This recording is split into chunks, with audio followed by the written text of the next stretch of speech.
What's happening in this investigation isn't just about one player's recovery timeline.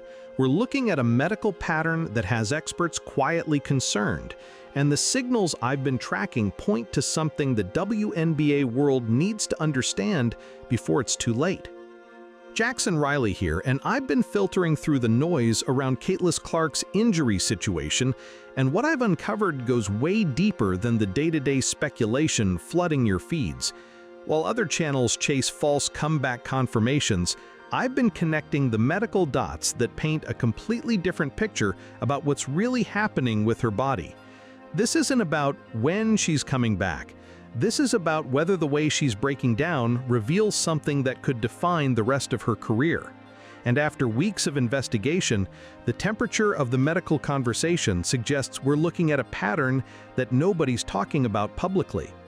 Here's what I'm going to break down for you today. First, the medical timeline that doesn't add up when you compare it to standard groin injury recovery protocols. Then, the ankle complication that medical experts are calling a red flag for her movement mechanics. And finally, what this pattern suggests about the bigger picture that could reshape how we think about Caitlin Clark's long-term future in this league.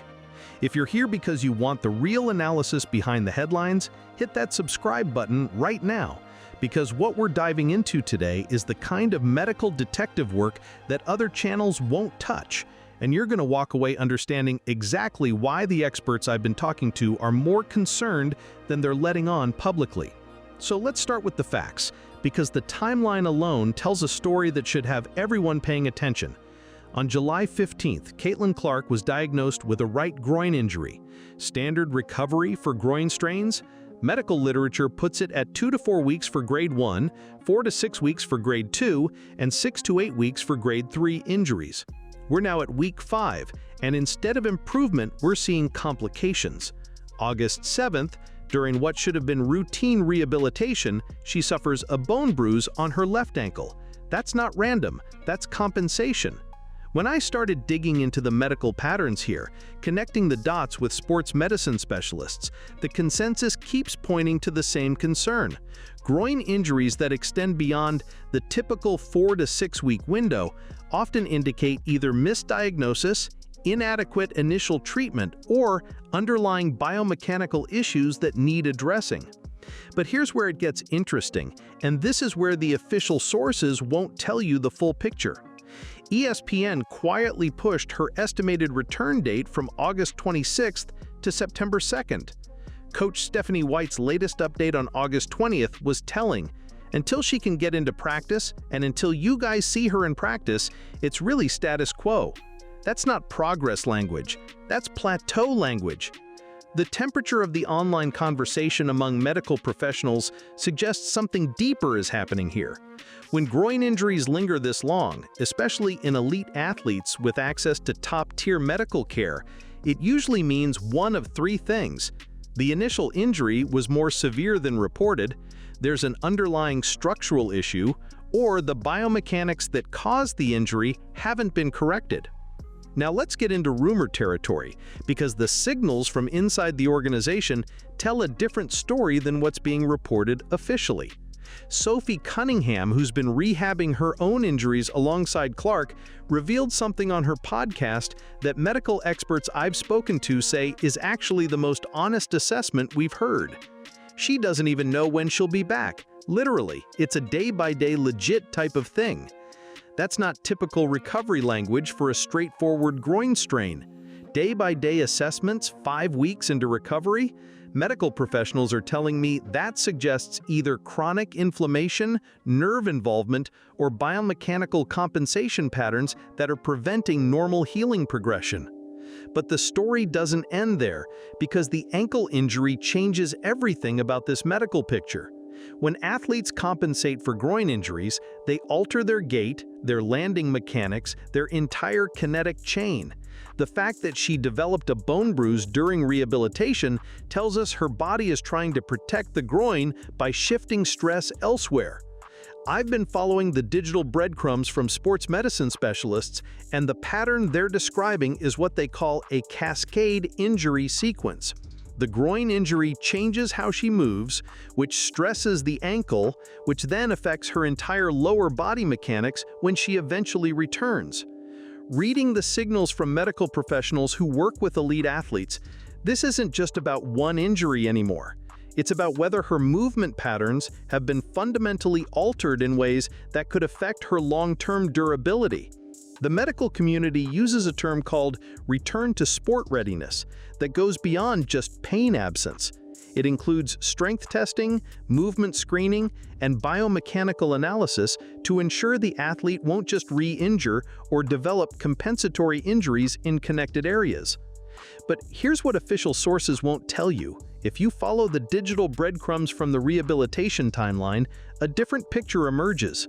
5 weeks of groin injury recovery, followed by ankle complications during rehab, followed by timeline extensions rather than improvements. That's not a normal healing progression. So, what's fact and what's speculation? Let's break it down. The facts are stark. July 15th injury diagnosis, August 7th ankle complication, August 20th coach statement indicating no progress, ESPN timeline extension to September 2nd. Those are verifiable medical milestones that paint a concerning pattern. The medical speculation, based on conversations with sports medicine experts, centers around 3 possibilities. First, the initial groin injury was more complex than initially diagnosed, possibly involving hip flexor attachments or pubic bone stress that requires longer healing. Second, the biomechanical compensation during early recovery created the secondary ankle injury, suggesting movement pattern dysfunction that needs comprehensive retraining before return to sport. And third, and this is what medical professionals are most concerned about, the prolonged timeline might indicate chronic inflammation or adhesion formation that could affect her explosive movement capacity long-term. I've been filtering through the noise from medical conferences and sports medicine journals, and the consensus on prolonged groin injuries in explosive athletes is sobering. When recovery extends beyond 6 to 8 weeks, the risk of chronic issues increases significantly. That brings us to the inevitable question that's making everyone in medical circles uncomfortable. What does this mean for Caitlin Clark's career trajectory? The temperature of the medical conversation suggests 3 critical considerations. First, movement efficiency. Groin injuries that require extended recovery often leave athletes with subtle but permanent changes in hip mobility and core stability. For a player whose game depends on explosive first steps and rapid direction changes, even small biomechanical alterations can be career-altering. Second, injury susceptibility. Athletes who experience prolonged groin recovery often deal with recurring issues throughout their careers. The muscle memory of compensation patterns becomes ingrained, creating vulnerability to re-injury or cascade injuries in connected areas. Third, performance ceiling. While athletes can return to high-level play after complex groin injuries, their peak explosive capacity may be permanently reduced. For someone like Clark, whose dominance comes from a unique combination of range and athleticism, any reduction in explosive capacity changes her entire game profile. But here's what they missed in all the comeback speculation flooding your feeds. The real story isn't about when she returns, it's about what version of Caitlin Clark returns, and whether the medical reality matches the expectations everyone's placing on her shoulders. The digital breadcrumbs from rehabilitation specialists suggest that successful return from complex groin injuries requires 12 to 16 weeks of comprehensive biomechanical retraining. We're at week 5 of what appears to be an incomplete healing process, with ankle complications suggesting the movement dysfunction hasn't been resolved. Now let's get into speculation territory that medical experts are discussing privately. The concerning possibility is that rushing back from incomplete groin healing combined with compensatory ankle issues could set up a career-altering injury pattern. I've been reading the signals from biomechanics specialists, and they're describing a scenario where athletes return feeling good enough, but with subtle movement alterations that accumulate stress in vulnerable areas. For explosive athletes, this often manifests as recurring soft tissue injuries, early-onset arthritis, or catastrophic injuries when compensation patterns finally fail under maximum stress. The narrative temperature mapping around Clark's medical situation reveals something that should concern everyone invested in her long-term success. The pressure for quick return is intense, from the team desperately needing her for playoff positioning, from the league depending on her star power, from fans hungry for her return. But medical reality doesn't bend to pressure timelines. Groin injuries that extend beyond normal recovery windows require patience and comprehensive rehabilitation that addresses root causes, not just symptom management. Official sources won't tell you this, but the pattern we're seeing: prolonged initial injury, secondary compensation injury, timeline extensions rather than progress updates. That's not a normal healing progression. So official sources won't tell you this, but the pattern we're seeing: prolonged initial injury, secondary compensation injury, timeline extensions rather than progress updates, suggests the medical team is dealing with complexity that can't be rushed. That's why the most honest assessment came from Sophie Cunningham's podcast revelation. Day by day isn't athlete speak for almost ready, it's medical speak for we don't know what we're dealing with. So where does this leave us, and what does it mean for the bigger picture? The investigation I've been conducting points to 3 critical realities that nobody wants to acknowledge publicly. First, Caitlin Clark's medical situation is more complex than initial reports suggested, with injury patterns that medical experts recognize as high risk for long-term complications. Second, the pressure for rapid return is creating a dangerous dynamic where short-term team needs could compromise long-term career health. The September 2nd timeline that ESPN is floating, medical professionals are telling me that's optimistic given the current pattern progression. Third, and this is what the medical community is most concerned about, the cascade injury pattern suggests underlying biomechanical issues that need comprehensive addressing before any return to competition. But that wasn't the whole story, because while everyone focuses on when she's coming back, the more important question is whether the medical infrastructure around her is sophisticated enough to prevent this pattern from defining her entire career. The digital detective work I've been conducting reveals a concerning gap in how groin injuries are managed in women's basketball compared to other sports. The rehabilitation protocols, the biomechanical analysis, the return to sport testing, the standards that are routine in NFL and NBA settings aren't consistently applied in WNBA contexts. Following the breadcrumbs from sports medicine specialists, the concern isn't just about Clark's current injury, it's about whether the medical support structure around her can prevent this from becoming a recurring pattern that limits her career ceiling. The temperature of the medical conversation suggests that successful management of her situation requires resources and expertise that most WNBA organizations haven't historically prioritized. Hip and groin specialists, biomechanical analysis systems, comprehensive movement screening protocols. These are becoming standard in men's professional sports, but remain inconsistent in women's athletics. If you're still watching at this point, you understand that this investigation goes beyond one player's injury timeline. We're looking at systemic issues in how women's professional sports approach complex medical situations and whether the infrastructure exists to protect generational talents like Clark from preventable career complications. Reading the signals from the medical community, the most concerning aspect isn't the current injury complexity, it's the precedent being set for how the league handles similar situations going forward. The pressure for rapid returns, the incomplete public medical information, the lack of transparent rehabilitation timelines. These patterns don't just affect Clark, they establish expectations for how other players' medical situations will be managed.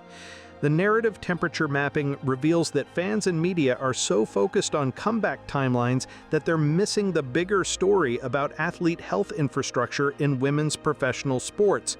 Clark's situation is becoming a case study that medical professionals hope will drive improvements in how complex injuries are managed league-wide. So yes, Caitlin Clark's groin injury exposes deeper concerns about her career trajectory, but the investigation reveals it also exposes broader issues about medical support, rehabilitation infrastructure, and long-term athlete health protection in the WNBA. The signals I've been following suggest that how this situation is resolved will influence medical protocols for an entire generation of women's basketball players. That's why getting it right isn't just about Clark's return timeline, it's about establishing standards that protect every player facing similar medical complexity. The temperature of the conversation among medical professionals is clear. They're watching Clark's situation as a benchmark for whether women's professional sports are ready to prioritize long-term athlete health over short-term competitive pressures. That brings us to the inevitable question that defines everything moving forward. Will the medical management of Clark's situation set a new standard for comprehensive athlete care in women's basketball, or will the pressure for quick returns perpetuate the infrastructure gaps that medical experts are working to address? The digital detective work I've been conducting suggests that Clark's medical team understands the broader implications of their decisions. The conservative timeline extensions, the day-by-day assessments, the reluctance to provide definitive return dates aren't signs of indecision, they're signs of medical professionals who recognize the precedent they're setting. But the investigation doesn't end there, because the most important aspect of this medical mystery is what it reveals about the evolution of athlete care in women's professional sports. Clark's situation is forcing conversations about medical infrastructure, rehabilitation standards, and long-term health protection that should have happened years ago. The narrative temperature suggests that her injury timeline, however frustrating for fans desperate for her return, might ultimately contribute to systemic improvements that benefit every player in the league. That's the kind of legacy impact that goes beyond any individual season or playoff run. So here's what the medical detective work reveals about the bigger picture. Caitlin Clark's prolonged recovery timeline isn't just about one athlete's injury complexity. It's about whether women's professional basketball is ready to embrace the medical infrastructure standards that protect elite athletes throughout their careers. The signals from medical professionals suggest cautious optimism. The conservative approach to her rehabilitation, despite intense pressure for rapid return, indicates that her medical team is prioritizing long-term career health over short-term competitive demands. But the temperature of the conversation also reveals ongoing concerns about league-wide medical infrastructure, return-to-sport protocols, and the systematic support needed to prevent similar situations from becoming career-defining patterns for other players. The investigation I've been conducting points to a critical moment for the WNBA. How Clark's medical situation is resolved will establish precedents for athlete health protection that influence every complex injury case going forward. And that's why this medical mystery matters beyond any individual player's timeline. We're watching the evolution of medical standards in women's professional sports, with Clark's situation serving as the benchmark for whether comprehensive athlete care becomes the norm rather than the exception. So what's your take on the medical infrastructure concerns this investigation reveals? Are we seeing progress toward comprehensive athlete health protection, or do the systemic gaps need more aggressive addressing? Drop your thoughts in the comments, because this conversation about medical standards in women's sports needs every voice. If this medical detective work gave you insights you won't find anywhere else, smash that subscribe button and hit the notification bell, because while other channels chase comeback speculation, we're going to keep investigating the infrastructure questions that actually determine whether elite athletes can maintain their careers at the highest level. And share this with anyone who needs to understand that athlete health and professional women's sports isn't about individual injury timelines, it's about building systems systems that protect careers and establish standards that benefit everyone in the league. The medical mystery around Caitlin Clark's recovery reveals complexities that go far beyond any single player's timeline, but understanding these patterns is crucial for recognizing how women's professional sports are evolving to prioritize long-term athlete health over short-term competitive pressures.